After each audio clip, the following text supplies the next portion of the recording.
नमस्कार. जनवार्ता बातमीपत्रामध्ये आपलं स्वागत. पाहूया पुण्यातील काही घडामोडी.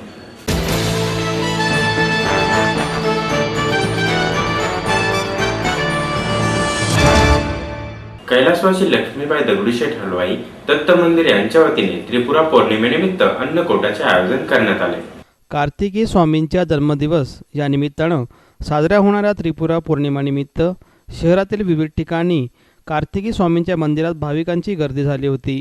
त्याचबरोबर दिवाळीचा फराळ आणि विविध प्रकारची मिठाई असा 251 किलोंपेक्षा जास्त पदार्थांचा अन्नकोट, रांगोळ्यांच्या पायघड्या आणि फुलांच्या सजावटीनं त्रिपुरारी पौर्णिमेनिमित्त बुधवार पेठेतील कैलासवासी लक्ष्मीबाई दगडूशेठ हलवाई दत्त मंदिर नटले होते. हा अन्नकोट पाहण्यासाठी भाविकांनी मोठ्या प्रमाणावर गर्दी केली होती. आरतीनंतर दत्तयोगाचेही आयोजन या ठिकाणी करण्यात आले होते. ॲडव्होकेट हेमंत झंजाळ, श्रद्धा झंजाळ, ट्रस्टचे अध्यक्ष युवराज गाडवे, कार्यकारी विश्वस्त शिरीष मोहिते, खजिनदार बाळासाहेब गायकवाड, उत्सव प्रमुख ॲडव्होकेट अंकुश काकडे, ॲडव्होकेट नंदकुमार पाटील, विश्वस्त ॲडव्होकेट शिवराज कदम, जहागीरदार चंद्रशेखर हलवाई, उल्हास कदम यांच्यासह आदी कर्मचारी या ठिकाणी मोठ्या प्रमाणात उपस्थित होते.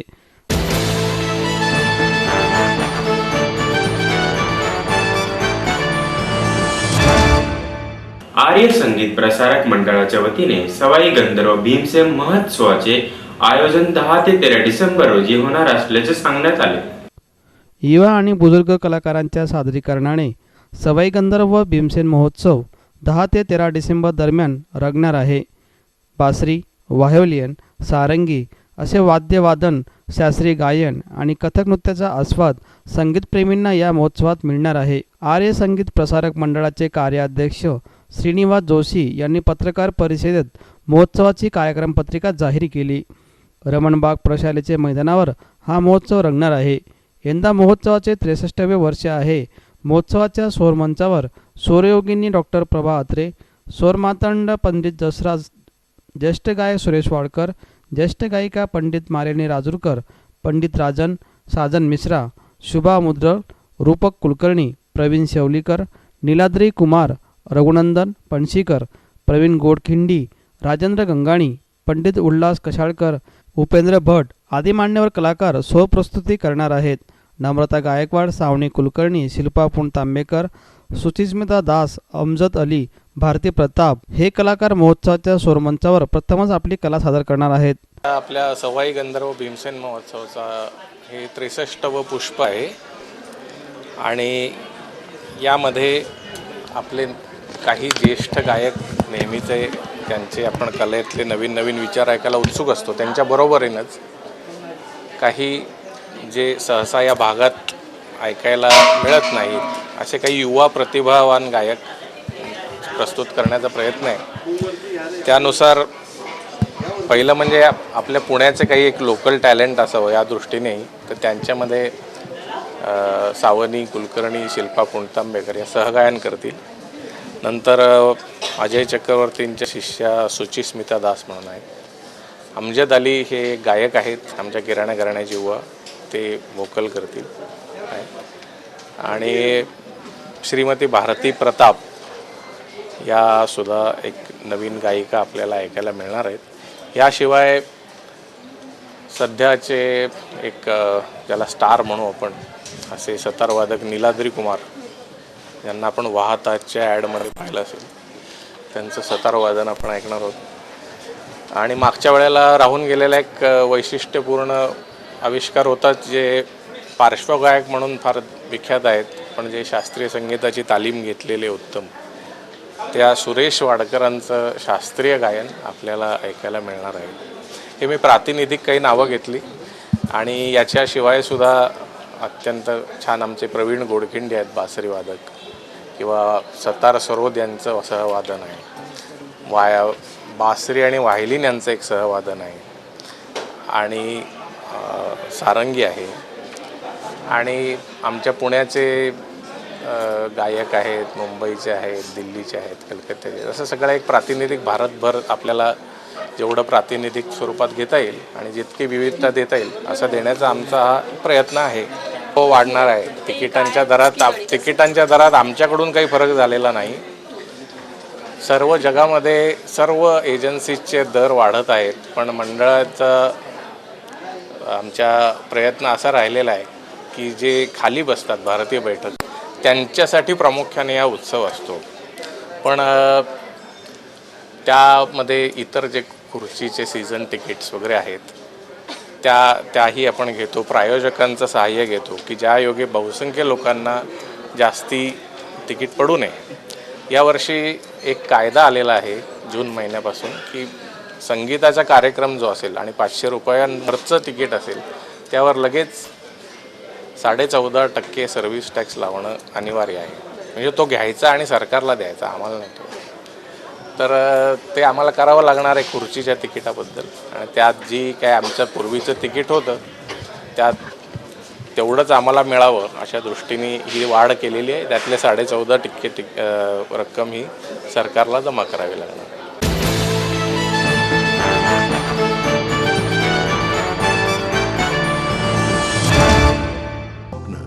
आपलं मन, आपलं स्वतःचं घर हेच खरं धन. समृद्ध जीवन पार्क सादर करत आहे 140 फ्लॅट्सची एक प्रशस्त गृह योजना. कात्रज कोंढवा रोडवर बिबवेवाडीपासून फक्त 2 किलोमीटर अंतरावर आपल्या आर्थिक गणितात बसणारे 1 व 2 BHK फ्लॅट्स. तब्बल 3 मजली पार्किंग सह ऐस पैस गार्डन, क्लब हाऊस आणि इतर सुविधांनी सुसज्ज. बुकिंग साठी संपर्क 9850937373 9850947373. समृद्ध जीवन, नांदी सौभाग्याची, सुरुवात प्रगतीची. आई वडिलांनी पै पै जमवून मला शिकवण्याचा निर्णय घेतलेला कळत होता.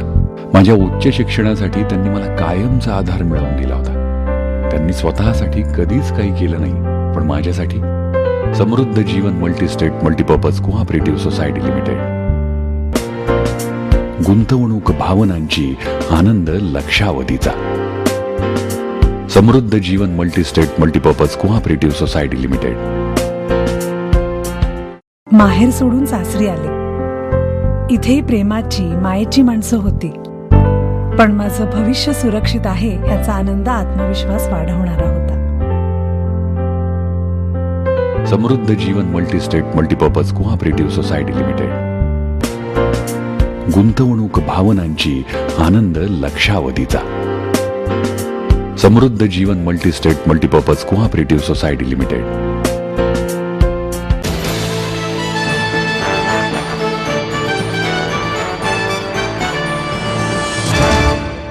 माजी कृषी मंत्री, राष्ट्रवादी काँग्रेस पक्षाचे अध्यक्ष शरदचंद्रजी पवार यांच्या अमृत महोत्सवानिमित्त अ मास लीडर हा ग्रंथ प्रकाशित करण्यात येणार आहे. भारताचे माजी कृषी मंत्री आणि राष्ट्रवादी काँग्रेसचे अध्यक्ष तसेच रयत शिक्षण संस्थेचे अध्यक्ष शरदचंद्रजी पवार यांच्या अमृत महोत्सवानिमित्त अभिष्टचिंतन सोहळा व शरदचंद्रजी पवार अ मास लीडर या ग्रंथाचे प्रकाशन करण्यात येणार आहे. कार्यक्रमाप्रसंगी माननीय पद्मविभूषण डॉक्टर रघुनाथ माशेलकर, भारतीय विद्यापीठाचे कुलपती डॉक्टर पतंगराव कदम, ज्येष्ठ विचारवंत ND पाटील, रयत शिक्षण संस्था साताऱ्याचे चेअरमन अनिल पाटील, माजी विधानसभा अध्यक्ष दिलीपराव वळसे पाटील, सकाळ पेपरचे चेअरमन प्रतापराव पवार, महापौर दत्तात्रय धनकवडे आणि रयत शिक्षण संस्थेचे सचिव डॉक्टर गणेश ठाकूर यांच्यासह आदी मान्यवर या ठिकाणी उपस्थित राहणार आहेत. बालगंधर्व रंगमंदिरात होणाऱ्या कार्यक्रमाला मोठ्या संख्येने कार्यकर्ते आणि पदाधिकारी येणार असल्याची माहिती रयत शिक्षण संस्थेचे सचिव डॉक्टर अशोकराव मोहिते यांनी पत्रकार परिषदेत सांगितले. यावेळी रयत शिक्षण संस्थेचे चेअरमन राम कोडगे आणि हडसवरचे नगरसेवक चेतनदादा तुपे उपस्थित होते. माजी कृषी मंत्री, दुसऱ्या हरित क्रांतीचे प्रणेते व रयत शिक्षण संस्थेचे अध्यक्ष लोकनेते खासदार शरदरावजी पवार साहेब यांच्या जीवनाच्या अमृत महोत्सवानिमित्त एक अभिष्टचिंतन सोहळा व त्याच कार्यक्रमात ॲडव्होकेट राम कांडगे म्हणजे मी स्वतः लिहिलेल्या लोकनेते शरदराव पवार या मराठी ग्रंथाचं डॉक्टर दीपक बोरगावे यांनी इंग्रजी भाषांतरित केलेल्या आवृत्तीचं प्रकाशन जगप्रसिद्ध शास्त्रज्ञ पद्मविभूषण आदरणीय श्री डॉक्टर रघुनाथ माशेलकर यांच्या शुभहस्ते संपन्न होणार आहे. हा कार्यक्रम आम्ही रयत शिक्षण संस्थेच्या पश्चिम विभागामार्फत 29 नोव्हेंबर सकाळी 9 वाजता पुण्याच्या बाल गंधर्व रंगमंदिरामध्ये बरोबर 9 वाजता आयोजित केलेला आहे. या कार्यक्रमाचे अध्यक्ष रयत शिक्षण संस्थेच्या मॅनेजिंग काउन्सिलचे ज्येष्ठ सदस्य भारतीय विद्यापीठाचे कुलपती डॉक्टर पत्रकराव कदम हे स्वीकारणार आहे. त्याचबरोबर या कार्यक्रमास महाराष्ट्राचे माजी उपमुख्यमंत्री व रयत शिक्षण संस्थेच्या मॅनेजिंग काउन्सिलचे सदस्य अजितदादा पवार, महाराष्ट्र विधानसभेचे भूतपूर्व अध्यक्ष व संस्थेच्या मॅनेजिंग काउन्सिलचे सदस्य श्री दिलीपराव वळसे पाटील, ज्येष्ठ विचारवंत आणि आमचे मार्गदर्शक डॉक्टर एन डी पाटील साहेब, संस्थेचे चेअरमन डॉक्टर अनिल पाटील साहेब, त्याचप्रमाणे सकाळचे डायरेक्टर श्री प्रतापराव पवार, लोकसभेच्या सदस्या सौभाग्यवती सुप्रियाताई सुळे आणि अन्य मान्यवर या कार्यक्रमास उपस्थित राहणार आहे. या कार्यक्रम हा रयत शिक्षण संस्थेच्या पश्चिम विभागामार्फत महाराष्ट्रातील हा एक अग्रगण्य कार्यक्रम समजला जातो आणि या कार्यक्रमाअंतर्गत सर्व मान्यवर पवारसाहेबांच्या विविध राजकीय, सामाजिक, सहकार क्षेत्रातील सर्व त्यांच्या कर्तृत्वाचे पैलू सर्वसामान्य समाजापुढे मांडतील. या कार्यक्रमास पुणे शहर, पुणे जिल्हा, पुणे ग्रामीण आणि महाराष्ट्राच्या कानाकोपऱ्यातून प्रचंड असा प्रतिसाद मिळालेला आहे आणि हा कार्यक्रम आयोजित करत असताना आम्हा सर्व कार्यकर्त्यांना एक वेगळं समाधान वाटतं.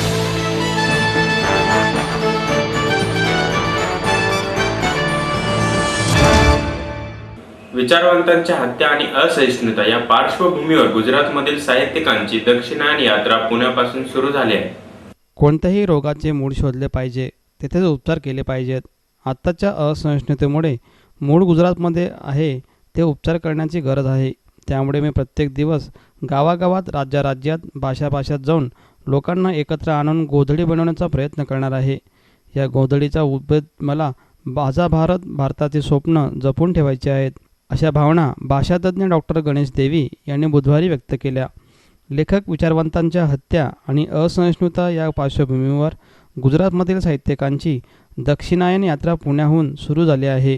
अंधश्रद्धा निर्मूलन समितीने आयोजित केलेल्या कार्यक्रमात डॉक्टर देवी यांच्यासह साहित्य अकादमी परत केलेल्या साहित्यिक अनिल जोशी, कानजी पटेल, उत्तम परमार, परेश नायक, मानिशी जाणी, प्रबोध पारिक, सचिन केतकर यांच्यासह आदी मान्यवर इथं उपस्थित झाले होते. ज्येष्ठ पत्रकार दिलीप पाडगावकर या ठिकाणी अध्यक्षस्थानी होते.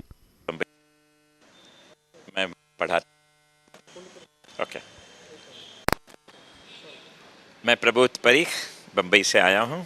वहाँ मैं फिल्म स्कूल में पढ़ाता हूँ और तत्वज्ञान का अध्यापक रह चुका हूँ और कविता गुजराती में लिखता हूँ, कहानियाँ लिखता हूँ.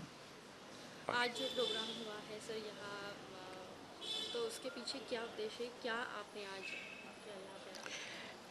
कुछ लेखक मित्र, कवि मित्र, कुछ अभ्यासक, कुछ कार्यशील कार्यकर्ता कई समय से ऐसे सोच रहे हैं कि जो कुछ वातावरण हुआ है देश में, वो उससे एक प्रकार की अस्वस्थता का अनुभव सब लोगों को नहीं होता होगा, पर कई लोगों को होता है. तो वो अगर एक मंच पर आए हैं और विचार मंथन की कुछ प्रक्रिया शुरू करे, खास करके जो सर्जक है वो अनेक प्रकार से अपनी बात कर सकते हैं, लिख कर, अखबार में लिख कर, टीवी पर जाकर, पर ऐसे आसपास में मिल के भी एक सत्संग हो ताकि ख्याल आए कि हम कहाँ ठहरे हैं, हमारी चाल अब क्या होनी चाहिए अगर हमें अस्वस्थता का अनुभव हो.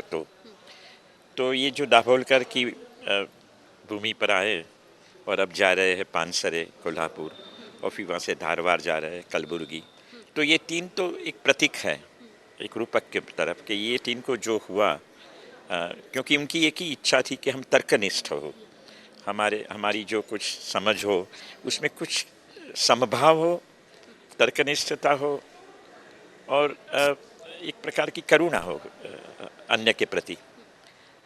ऐसी कुछ सोच हम में तो होती है, पढ़ते हैं, लिखते हैं, तो सोचा साथ में मिलकर क्यों न करें, वो कारण हम यहाँ आए थे. अच्छा, और आमिर खान के बारे में भी आप क्या कहोगे? वो जो उनका स्टेटमेंट था, पर सब टिकाएँ हो रही है, क्यों मेरे ख्याल से आमिर ने जो बात कही वो हम एक दूसरे को शाम को बैठे होते हैं अपने घर में या तो कहीं जगह पे कॉफ़ी डे में बैठ के तो कहते रहते हैं ना कि यार ये जो कुछ हो रहा है अच्छा नहीं है, या तो कहते रहते हैं मोदी बड़ा कमाल है, ग्रेट है। तो ये बातें जो मन की होती है वो बार बार हम कहते रहते हैं, पर जब आमिर कहता है तो वो एक सामाजिक क्योंकि वो प्रसिद्ध है और लोकप्रिय भी है, मगर उन्होंने जो कहा वो बातों बातों में कहा है, तो हमें वो बातों बातों में लेना चाहिए। वो कह रहा है कि मेरी पत्नी को लग रहा है कि मेरे अपने बेटे का भविष्य ऐसे वातावरण में कैसा होगा, हम चलो न जाए छोड़ के, ऐसा वाइफ ने कहा। जो मेरी वाइफ और मेरे के बीच में ऐसी बातें मानो 25 बार होती है कि कॉलेज छोड़ दे, ये पढ़ाना छोड़ दे, तो ये वो बातों बातों की बात को हमें ऐसे ही लेना चाहिए, पर उसके द्वारा एक कुछ और भी सूचित हो रहा है की अगर गुजरातमधल्या एक लेखक, कलावंत, साहित्यिक आणि कार्यकर्त्यांचा एक जथ्था पुणे, कोल्हापूर आणि धारवाड या तिन्ही ठिकाणी डॉक्टर दाभोळकर, पानसरे आणि कलबुर्गी यांचे खून झाले त्या ठिकाणी भेट देण्यासाठी आणि तिथली परिस्थिती समजून घेण्यासाठी आलेला आहे। दक्षिणायन या नावाने या भागातली परिस्थिती समजून घेणं आणि गुजरातमध्ये ती परत जाऊन सांगणं आणि गुजरातमधली परिस्थिती इथल्या लोकांना सांगणं या अनुषंगाने हे सगळे लोक आले होते। महाराष्ट्र अंधश्रद्धा निर्मूलन समिती आणि साधना साप्ताहिकातर्फे त्यांच्या एका विचार मंथनाचा कार्यक्रम आज इथे पुण्यामध्ये आयोजित केला होता, ज्याला महाराष्ट्रातले आणि गुजरातमधले मान्यवर लेखक, कवी, कलावंत, कार्यकर्ते उपस्थित होते आणि दाभोळकर, पानसरे, कलबुर्गींचे मारेकरी अजून सापडत नाहीत याविषयीचे निषेध व्यक्त करण्याच्या बरोबरीनेच एकूणातच समाजामध्ये वाढत असलेली असहिष्णुता आणि त्या अनुषंगाने चिंतन मंथन या ठिकाणी झालं आणि भविष्यात याविषयी काय कृती कार्यक्रम करता येईल याविषयी देखील चर्चा झाली। यापुढे आता पुढचा दौरा कुठे असणार आहे, कसा इथून हे सर्व लोक आज कोल्हापूरला जाणार आहेत आणि उद्या कोल्हापूरमध्ये अशा स्वरूपाचा कार्यक्रम आहे आणि परवा 27 तारखेला धारवाडमध्ये देखील याच स्वरूपाचा कार्यक्रम आहे। 28ला पुण्यामध्ये परत एक आयुकाच्या पुढाकाराने आयोजित कार्यक्रम आहे आणि गुजरात आणि महाराष्ट्रामध्ये हे जे विचाराचं आदान प्रदान चालू झालेलं आहे या अनुषंगाने ते येत्या कालखंडात चालू ठेवण्याचा आमचा प्रयत्न आहे। आणि अजून एक दुसरा प्रश्न, आमिर खानने जे स्टेटमेंट केलेलं आहे त्यावर खूप टीका होती आहे, सगळ्याच माध्यमातून टीका होती आहे, काय वाटतं? मला वाटतं हे टीका करणारे लोक आमिर खान जे म्हटला ते एका प्रकारे सिद्ध करतायत की परमताचा आदर करणं ही आपल्या देशाची संस्कृती राहिली असं तुम्ही म्हणता, तर दुसऱ्यांनी एखादं मत व्यक्त केलं ते न वाचता, न समजून घेता त्याच्यावरती एकदम टोकाची अशा स्वरूपाची भाषा करणं की त्यांनी दुसऱ्या देशात निघून जावं, तर मला वाटतं हीच तर असहिष्णुता आहे ज्याच्याविषयी तो बोलतोय। आणि तो काय म्हणत होता ते न समजून घेता अशा स्वरूपाची टीका करणं, त्यांनी फक्त एक कन्सर्न व्यक्त केला, स्वतःच्या बायकोच्या मनातली चिंता व्यक्त केली, तर ती चिंता समजून घेण्याचा प्रयत्न करण्याऐवजी त्यांच्यावरती टीका करणं हे मला वाटतं वाढत्या असहिष्णुतेचंच द्योतक आहे।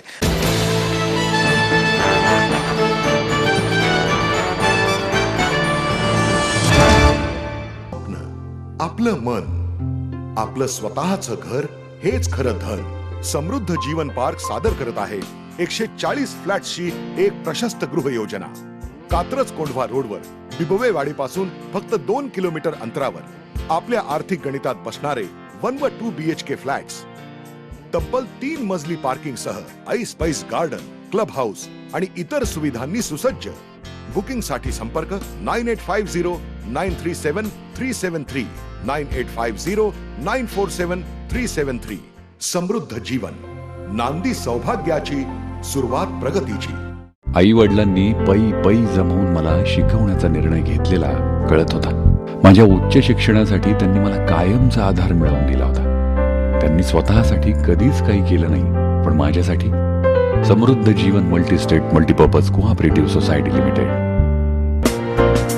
गुंतवणूक भावनांची, आनंद लक्षावधीचा। Samruddha Jeevan multistate multipurpose cooperative society limited. माहेर सोडून सासरी आले, इथेही प्रेमाची, मायेची माणसं होती, पण माझं भविष्य सुरक्षित आहे ह्याचा आनंद, आत्मविश्वास वाढवणारा होता। Samruddha Jeevan multistate multipurpose cooperative society limited. गुंतवणूक भावनांची, आनंद लक्षावधीचा. Samruddha Jeevan multistate multipurpose cooperative society limited.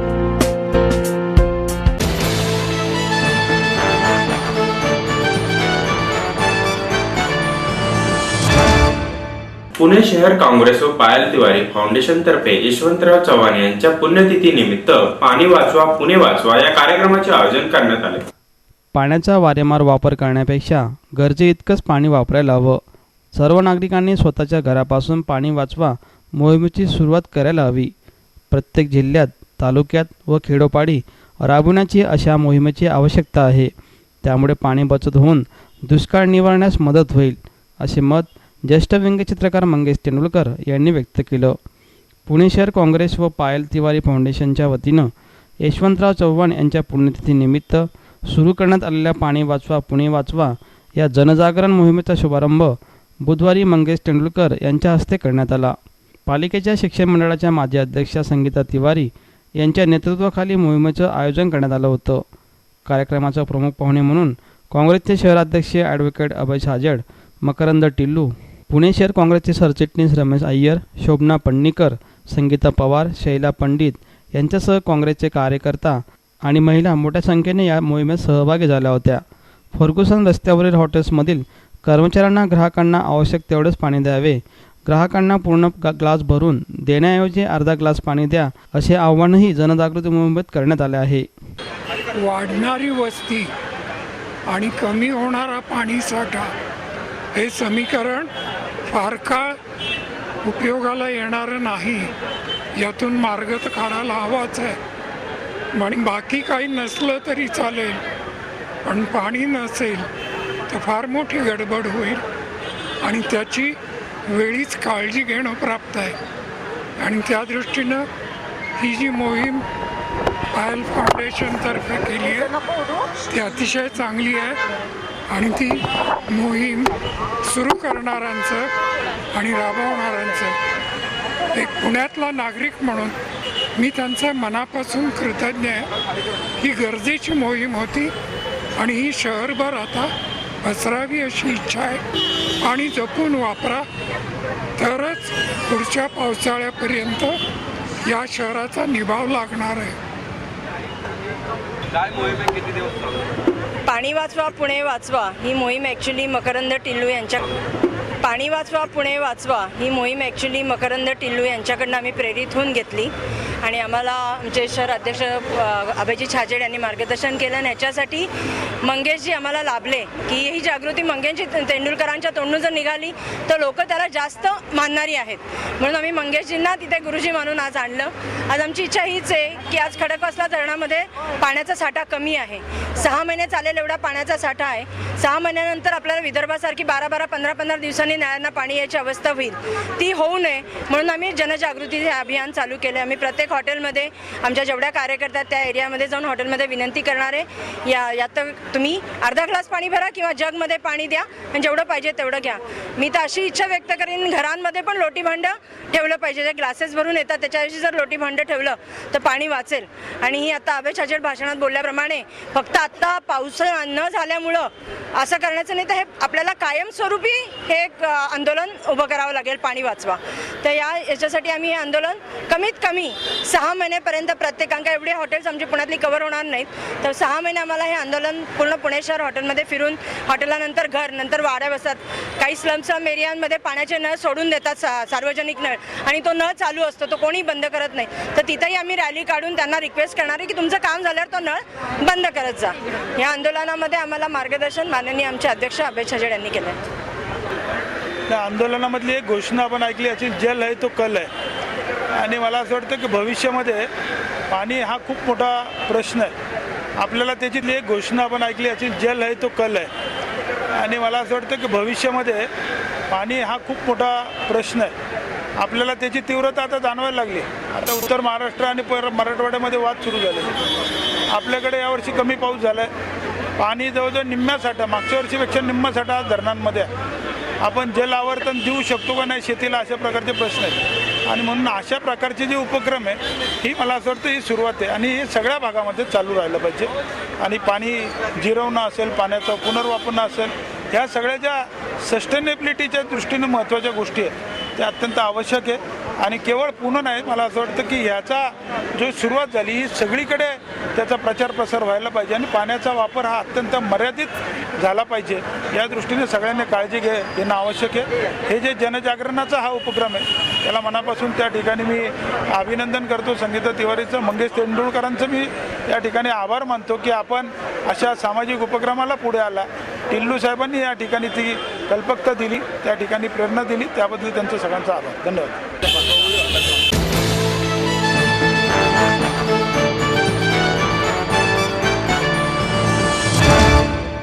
सरहद आणि चिनार पब्लिशर्सच्या संजय नहार अनुवादित काश्मीरची 5000 वर्षे या पुस्तकाचे प्रकाशन सकाळचे मुख्य संपादक श्रीराम पवार यांच्या हस्ते झाले. काश्मीर ही वेगवेगळ्या धर्माची, तत्त्वज्ञानांची, परंपरांची प्रयोगशाळा आहे.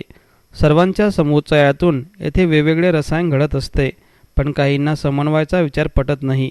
ही वृत्ती बदलून सर्वांनीच काश्मीरला नव्याने समजून घेण्याची गरज आहे, असे मत अखिल भारतीय मराठी साहित्य संमेलनाचे अध्यक्ष डॉक्टर सदानंद मोरे यांनी व्यक्त केलं.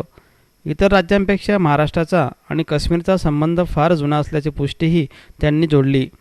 सरहद आणि चिनार पब्लिशर्सच्या समारंभात संजय नहार अनुदानित काश्मीरची 5000 वर्ष या पुस्तकाचं प्रकाशन सकाळ माध्यम समूहाचे मुख्य संपादक श्रीराम पवार यांच्या हस्ते करण्यात आलं. श्रीराम पवार आणि डॉक्टर मोरे यांचे काश्मीर संबंधीचे मुक्तचिंतन या निमित्ताने रसिकांना ऐकायला मिळालं. यावेळी ज्येष्ठ अभ्यासक डॉक्टर शरद हर्डीकर, सरहदचे शैलेश वाडेकर, प्रशांत तळणीकर यांच्यासह अधिक साहित्यिक या ठिकाणी मोठ्या प्रमाणावर उपस्थित होते. आणि तो तसा का घडला याची काही कारणं, काही मुळं या पुस्तकामध्ये त्याला जरूर वाचायला मिळतील. त्या माणसाला एकूणच बाहेरच्या जगाविषयी शंका आहे, त्याच्या मनामध्ये बाहेरच्या सगळ्या जगाविषयी काही संशय आहे.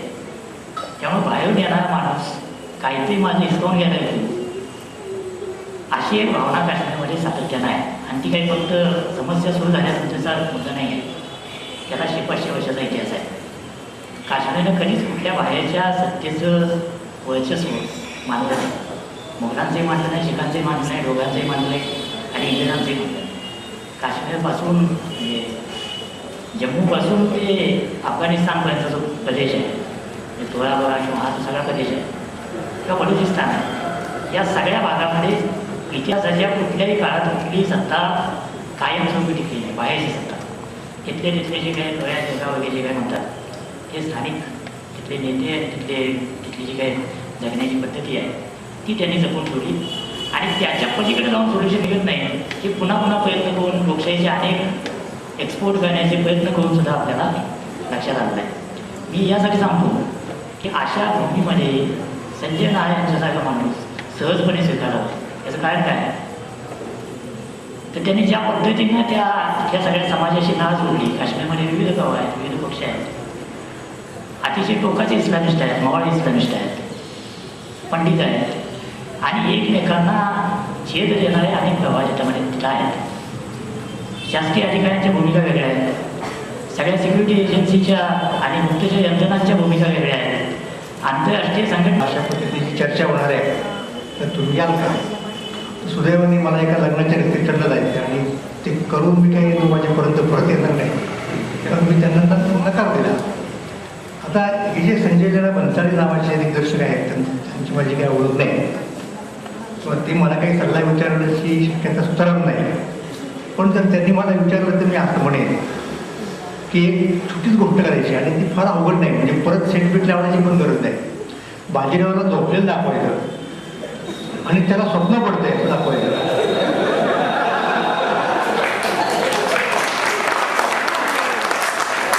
आणि त्याच्या स्वप्नात काशीबाई आणि मस्तानी दोघी नसतात, हे चालू शकतं ना. हिंदी सिनेमामध्ये स्वप्नरंजन नावाची फार महत्वाची गोष्ट आहे आणि मला असं वाटतं की बाजीराव स्वप्नरंजन असावं सुद्धा कदाचित ते, कारण त्यामुळं घरात त्याच्या जो कलर झाला ते बाई नाराज झाल्या, नंतर मस्तानीला कोणी स्वीकारलं नाही वगैरे वगैरे या गोष्टी आपण जातात. तर अशा पद्धतीने आपल्याकडं इतिहासाकडं आपण बघतो आणि इतिहास ही आपली एक युद्धभूमी झालेली आहे. कुठलंही जर युद्ध खेळायचं असेल तर इतिहासाला आणायचं, त्याचं एक मैदान करून टाकायचं आणि मग ते भांडण युद्ध करायचं तर ही प्रवृत्ती खरं तर योग्य नाही आणि तिला जर आळा घालायचा असेल तर इतिहासात चांगल्या पद्धतीने समजावून सांगायला पाहिजे. ही गोष्ट या पुस्तकाच्या निमित्ताने मला मुद्दाम अधोरेखित करायची आहे. या काश्मीर नावाच्या गोष्टीचा परिचय मला फार लहानपणी झाला, म्हणजे कुठल्या अर्थाने अभ्यासक वगैरे म्हणून नव्हे, पण काहीतरी आहे एक. तो कसा तर माझ्या वडिलांच्या संग्रहामध्ये राजतरंगिणी हा ग्रंथ होता. तर तो थोडासा चालला, म्हणजे त्यांची अनेक पुस्तकं मी माझ्या पद्धतीने पाहायचा चालायचा प्रयत्न करायचो. तर एवढं कळलं की काश्मीरचा इतिहास आहे. नंतर असंही कळलं की भारतामध्ये इतिहास लिहिण्याची परंपरा नाही असा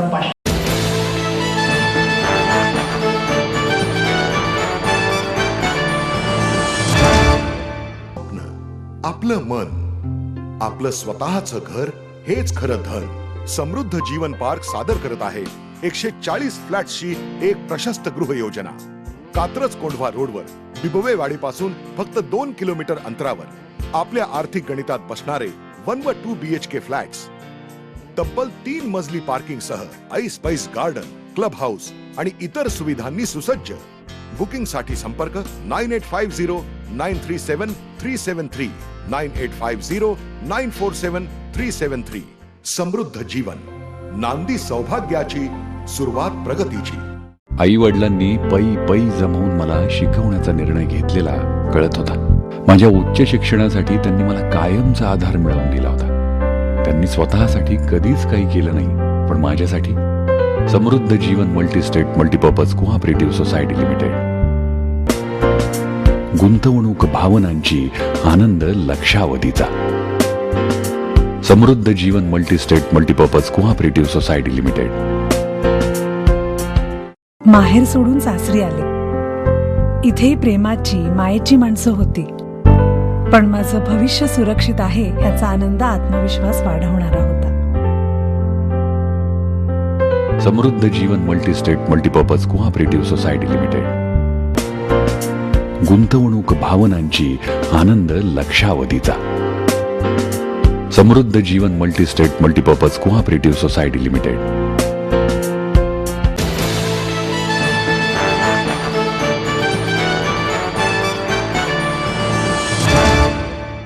पुणे आंतरराष्ट्रीय मॅरेथॉनचा मार्ग बदलला.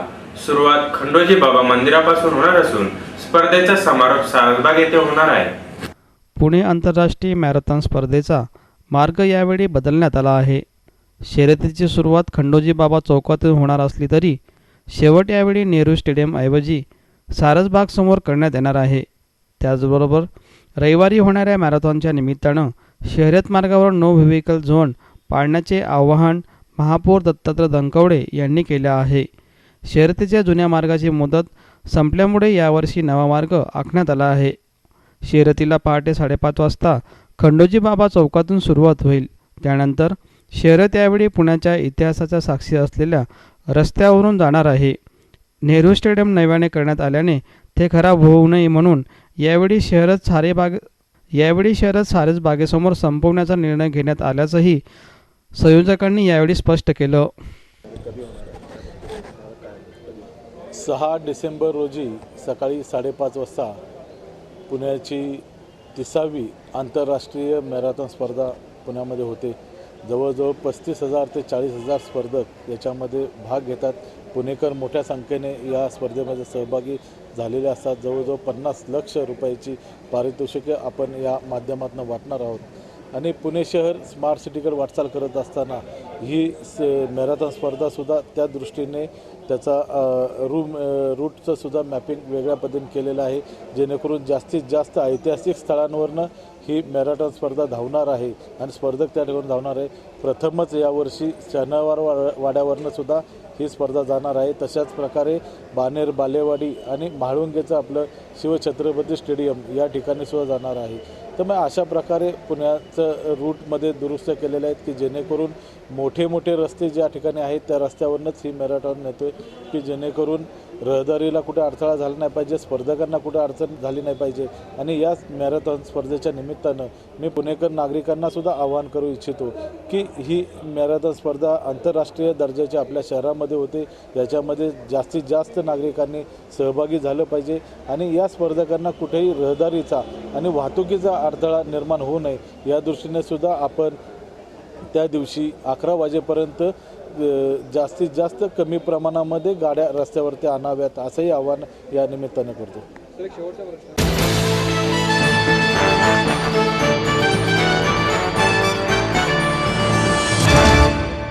याबरोबरच जनवार्ता बातमीपत्र संपले. नमस्कार.